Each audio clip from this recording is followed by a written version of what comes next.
You might have carpal tunnel syndrome if you have numbness or pain to your small finger and half of your ring finger. So the nerve that goes to the side of the finger and this finger right here to the tips of it is called your ulnar nerve.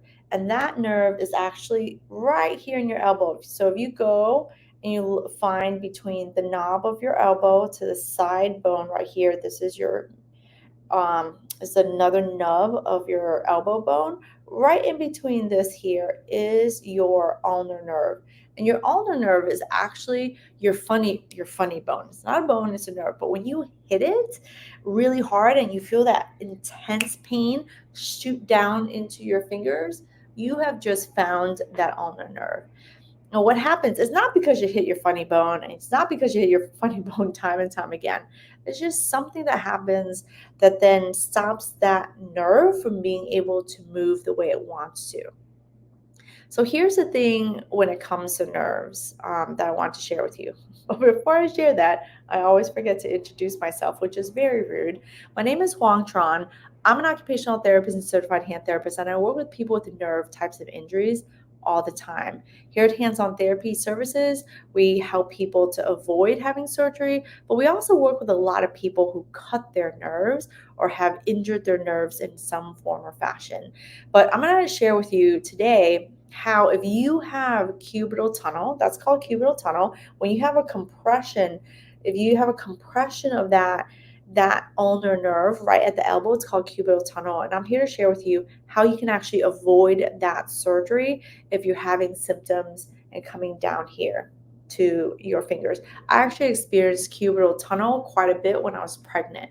So when I was pregnant, every single time I would hold the phone or do certain movements where I was bending my elbow or I was laying down on my back because I had to sleep on my back after I had this huge belly, it would compress right here and I would have such intense pain and my fingers would go numb. So if you have carpal tunnel, if you have cubital tunnel, I completely know exactly what you're feeling and I know how to get rid of it so you don't have to have surgery. Now, when you're pregnant, your body's going through a ton of different things, but it's when you're not pregnant and you're having those symptoms, you can avoid surgery. The way we know that that nerve is being impaired is because if it's constricted right here, you're going to feel all the symptoms down below into your fingers. And one of the best clinical tests to see if that's happening is just to bend your elbow and hold it for 60 seconds. Now, if you bend it and hold it for 60 seconds and you have the pins and needles or the numbness or any kind of sensory changes into your small finger and ring finger, that is a very good sign that somehow or another that nerve, that ulnar nerve, is being compressed at the elbow level.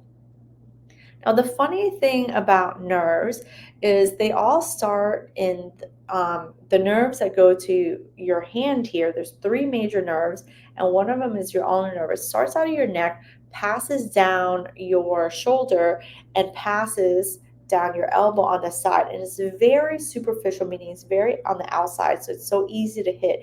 And then it runs down the side here of your wrist and comes to your fingers. And the funny thing about nerves that's so different from every other structure in your body that you think of, if you think about how your elbow moves, you have one bone here and another bone here and it moves, right? So it's two pieces. Well, when it comes to the nerve, it's one long continuous piece and it just moves very little. It likes to glide, right? It likes to glide. It moves very little. It has very little stretch to it. So you want to be careful with how much you're stretching because it really doesn't stretch that much. But it likes to move and it's all one continuous piece. But what happens is when you bend your elbow, that nerve gets overstretched over some of the bones. And we have a lot of muscles here at the elbow that can then constrict it. And that's usually what happens with cubital tunnel. And one of the best ways to avoid surgery to cubital tunnel is to get therapy, but the right kind of therapies, not just any therapy. Because it used to be where, I mean, I've been a therapist for over 20 years. And back in the day when I was working at the hospital, we would just put everyone through surgery because we're like, oh, therapy doesn't really help. You just put them with a splint so that they can wear something, but it's so uncomfortable to wear it. So it got changed into, if you watch some of my other videos, I share with you tips on what to do for it. But where everyone was so quick to just say go to surgery, and it wasn't until later on when I removed myself from working in the hospital that I could see that, oh, maybe there are other options. Like we can actually work and find out where the problem is so we can get rid of it. The other thing that really changed the way I practice and really how I changed how I thought about it was one of my very good friends, I did recommend, because she was left-handed and she had really bad cubital tunnel, and she went for surgery and the symptoms were really great for a very long time, and then it came back. And I had referred her to one of my top favorite surgeons who does an amazing job with stuff. But then the second time around, he was recommending another surgery, but this time the surgery was more invasive. And I was like, there's got to be another way, a better way, because something's going on that's causing that nerve to not move the way it's supposed to move. And sometimes it's because of the muscles and tissues around that nerve. Right? So one of the ways that we help get rid of one of the ways we can help avoid cubital tunnel surgery is by using the shockwave. The shockwave is amazing when we understand that your cubital tunnel symptoms are due to muscle imbalances, and there is a really, really tight muscle somewhere that's causing that nerve to not move so well.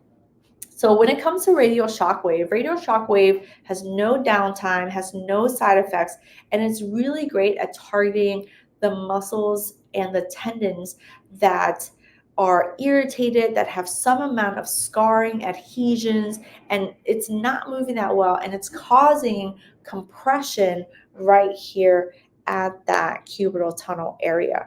Now, it's either at the elbow or sometimes it's going to be around the shoulder and even the neck area.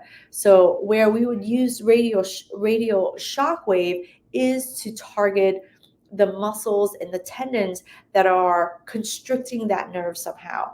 I would not necessarily put the radial shockwave directly onto a nerve. And the reason why I wouldn't do that is because nerves, of understanding the nature of nerves, tells me that nerves are very sensitive. It doesn't like it when you're like beating the shit out of it. It does not like it. It will hurt more later. Sometimes it feels really good to stretch it at that moment in time, and you're like, just stretch it, stretch it. But what happens is it's like your sensitive friend that when you say something critical to it at that moment in time, they won't say anything. They'll be like, it's okay, but they're going to go home and their feelings are going to be hurt, and they're not going to talk to you for days, right? Because their feelings are hurt. That is a sensitive friend. If we know that our friends are sensitive, we're not going to beat the shit out of them. We're going to tell them real gentle, real nice, so that their feelings aren't hurt, right? I mean, that's the way we could do it. I mean, we beat them up, they might not be friends with us anymore, right? So if you're on that nerve and you're beating the shit out of it, you're going to have pain later, and it's not going to like you, and it can lead to other problems. It could lead to you having surgery and it's still not getting better, right? How crappy is that?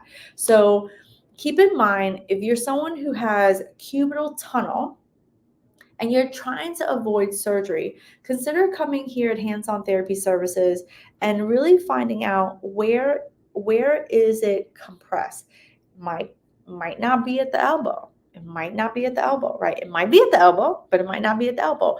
The job of your therapist, a trusted therapist, is to find the root cause and figure out what's going on, what's causing that problem. If it's in one place or it's in another place or it's in both places, let's just fix it so we can get rid of the option of even having surgery, because it's possible to get rid of it, right? Now, radial shockwave is just one form or fashion of a treatment method that's really quick, right? So if you value fast, quick, and you don't want to sit around and do a bunch of stretches and exercises and stuff like that, and you are a candidate for radial shockwave, consider this to be able to help you target those areas to get rid of cubital tunnel symptoms, which is that numbness and tingling and that pain that you have in your hand. All right, my name is Huang. I hope this video explained a lot about ulnar nerve compression, cubital tunnel types of symptoms, and what you can do to avoid surgery. If you have any questions, my name is Huang. You can click the link below, give us a call at the office, and request to speak to a therapist to figure out if you're a right candidate for therapy, if you're a right candidate for radial shockwave therapy. We'll help you figure it out and get clear on what's wrong and help you make some decisions about how you can live more healthy and not have to live in pain.